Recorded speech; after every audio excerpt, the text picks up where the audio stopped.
Hey everybody, it's Dina Rico with the Creativity Cave, and I have another Santa's Little Elves project to share with you today. This week we are using a picture frame, and you can use any size picture frame. The pictures that are actually on my coordinating blog post, which you can see, there's a link in the description of this video, that is actually a 5x7 frame. I had an 8x8 frame that I'm using, but you can pretty much do whatever size that you have on hand. So I'm going to start, and I got this frame from Target actually a long time ago, but I know they still make this. I know IKEA has frames exactly like this. It's a shadow box frame, which is awesome. So I'm just going to open it up in the back, and then I have cut a piece of printed paper to put in here. That is 8x8 inches. So, goodness, got to get all the stuff out, you know. Okay, so I'm going to put this as my backing. So here is the background of my piece, okay, which will go in my picture frame. And then I have also cut some letters. I cut them 2 times, once in the silver foil paper and then once in black. And I'm just going to offset them. Now I recommend using the silicone mat to do this because when you are adhering the letters, what doesn't stick to the letter will not stick to the paper behind it. I'm looking for my Y. It's just right there. Okay, so I'm just going to put some fast fuse on here. And you can see my fast fuse is a little wider than the letter in some places. So I'm just going to kind of roll that over, and then you can see it's not here. And then, of course, it doesn't stick to anything. So like your background work surface. All right, now I'm just going to adhere that, to the black letter a little offset so you can kind of see the shadow. So there we go. That just really makes the letters pop out, I think. So there's my joy. I already did the J and the O before we started recording, so you didn't have to watch that whole process. Okay, next I have die cut myself a 3 1/4 inch square piece of silver foil. I did not use the plain square. I just centered this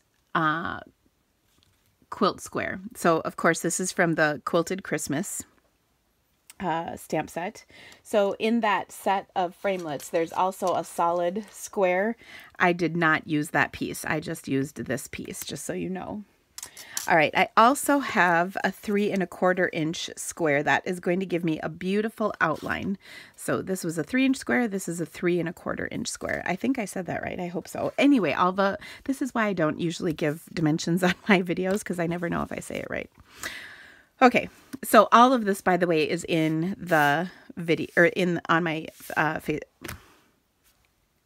blog. My blog. Okay. Now this piece right here is a 2 7/8 inch square. I also cut a 2 1/8 inch square of the multi-purpose adhesive sheets. So I'm going to take this sheet. Of course, the trickiest part is pulling the backing off of it. Oh, I almost got it twice. My fancy nails make it hard.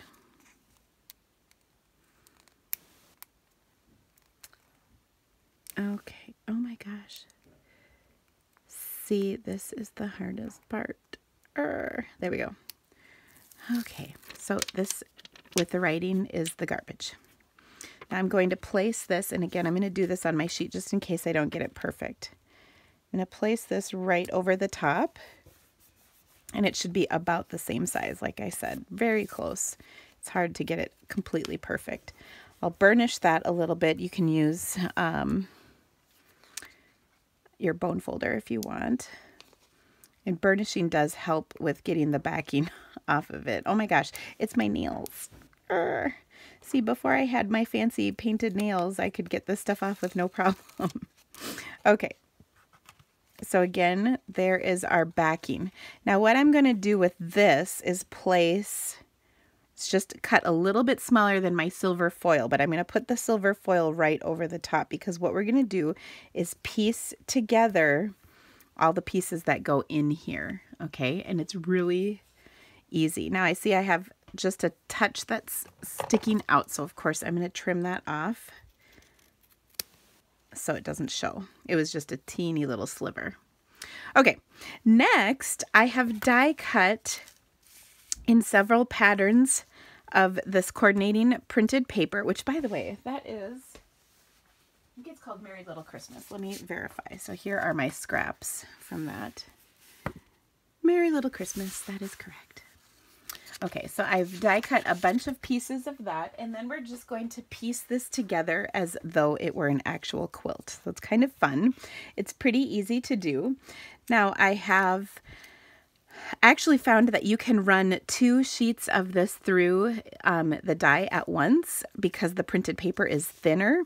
So that works awesome. All right, so I'm going to take, and I want to put these 2 pieces. Let's see. I got to get this right. Okay, I'm going to put one right here. And then the opposing one. Oh my gosh. Tell me. Oh no, it goes right here. Right? Yes, I think. No, it should go. Yeah, right here. Oh my gosh. This is hard. It's not.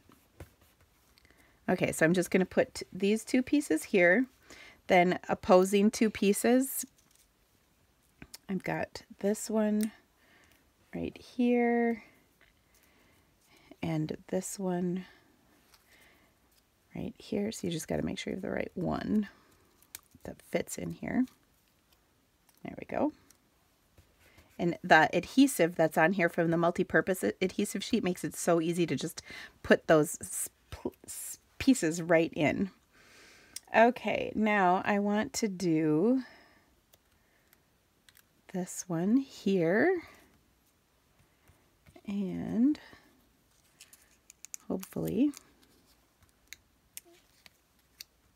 nope, that's the wrong piece. You can see how it's not right. It doesn't fit. So that means you just need the opposing piece.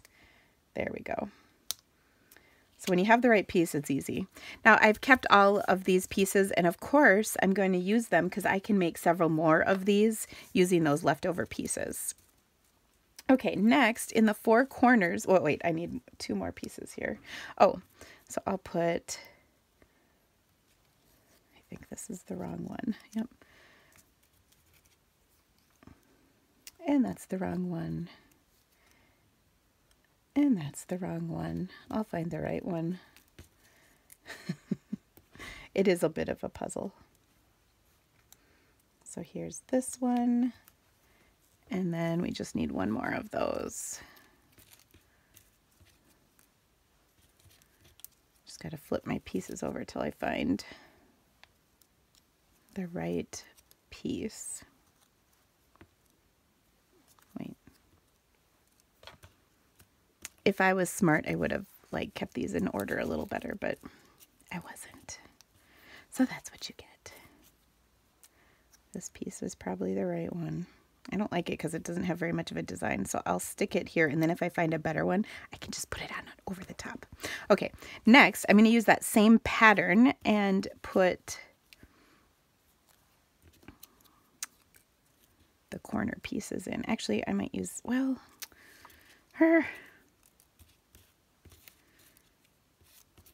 I know I lined some of these up so the corner would show really nicely.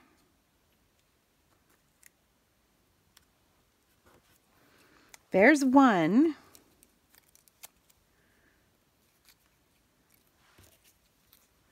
The problem is that some of these are two-sided, so if I was smart, I would stack all the squares up, and then I'd be able to find the pieces that I was looking for. Nice and easy, but so far it's not working out that way. Okay, here. See, I told you I had that organized. Perfect. And if you want to go back and cut, more accurate pieces as far as like the squares, because you can see my squares really aren't showing much, but that's just kind of how it is. Okay, now the triangular pieces that fit here, here, and here, I'm going to do the polka dot pattern, which, if I'm not mistaken, is the back of one of these. At least I thought it was. Let's see here. There we go. So we just fit that in.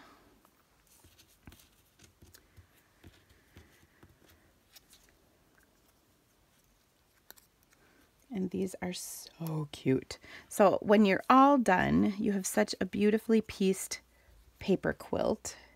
And of course, now obviously this is for Christmas, but I think you can change the words and have any kind of saying to go along with it that you would like for any season or any occasion. All right, so there are my pieces. I do think I'm going to switch those out because I meant for them to be more like this one. Okay, so I've got that all done. Now I'm going to mount this on a piece of black just to really make it stand out on my piece.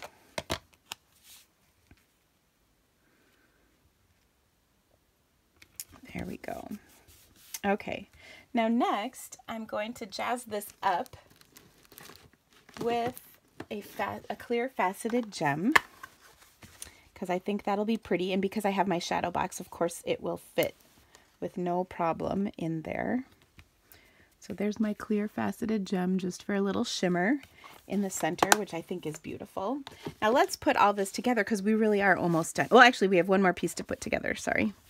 So I've also cut for myself the outline, which is 2 pieces that you cut together. This piece along with the detail piece, which is probably sitting by my, oh no, it's right here. So I ran these 2 pieces together in black. Then I also ran them to just this piece in silver.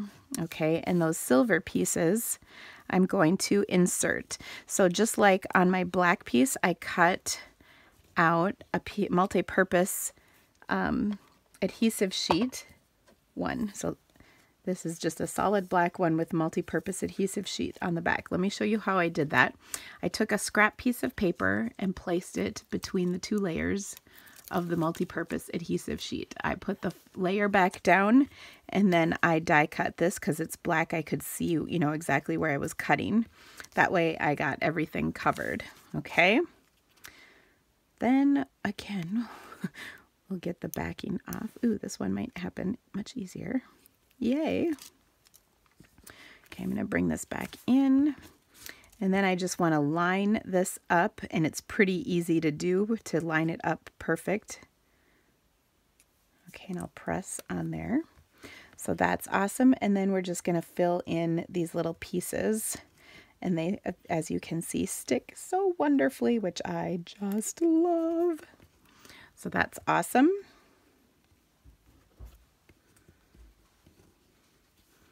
The hardest part is picking these up. Okay, I have real nails, but the nail polish is just not making it easy for me. Okay, so now I have this gorgeous outline flower with the silver. And guess what we're going to put in the center of this one as well? Of course, a clear faceted gem. We'll do a little one. I think we did a medium one on the last one. Okay.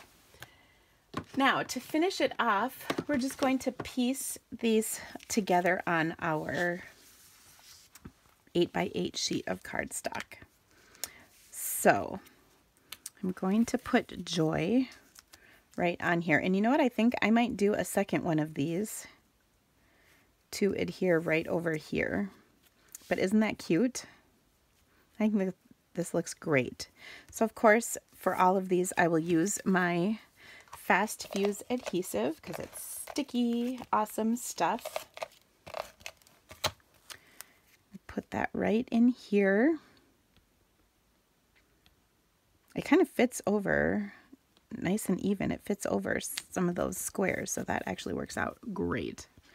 And then I'm going to put Joy right below it. Again, I can put the adhesive right on here so I don't get adhesive all over creation. I like how handy that is. This dang silicone mat is just such a handy tool. Okay. So now I'm just going to kind of set them up right here. When I don't push That gives me a little time so I can arrange and make sure they're exactly where I want them. So I'm going to scooch this over slightly and adhere it. And I can kind of use the lines of this plaid type, whatever this is, pattern to keep these, you know, so they're nice and straight. I like that because you never know, you don't want it to be crooked. Okay, and then I'm going to put one star here, and you know what? I'm going to die cut a second and put it right there. I'll do that and be right back. Okay, so you can see I have finished my second flower and I adhered that down. Now I'm going to take and position this in my picture frame. I do want to make sure that my hanger is hanging at the right spot, although I like these frames because they can just kind of stand up on their own. All right, just going to position that right in here like so and close these up. And then we have a fabulous shadow box picture frame. Now you can choose to either leave the gook from the price tag on your picture frame, or you can clean it off. It's totally up to you. Obviously I'll do that. But anyway, I think this makes such a beautiful, simple picture frame, and it's really pretty. Now I have one more suggestion for something else you could do if you would like. Let me just grab it. It's out of reach.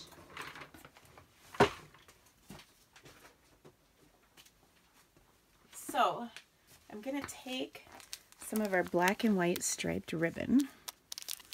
I have a brand new roll. So I just finished up a roll of this.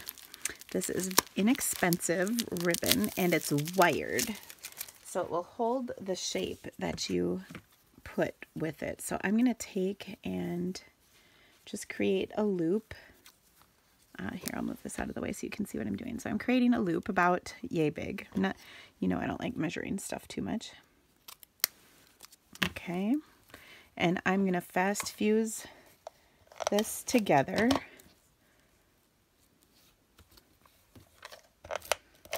Which I love that I can fast fuse this together. Okay, so there's my top loop, and then I'll have an end coming out, and I'm going to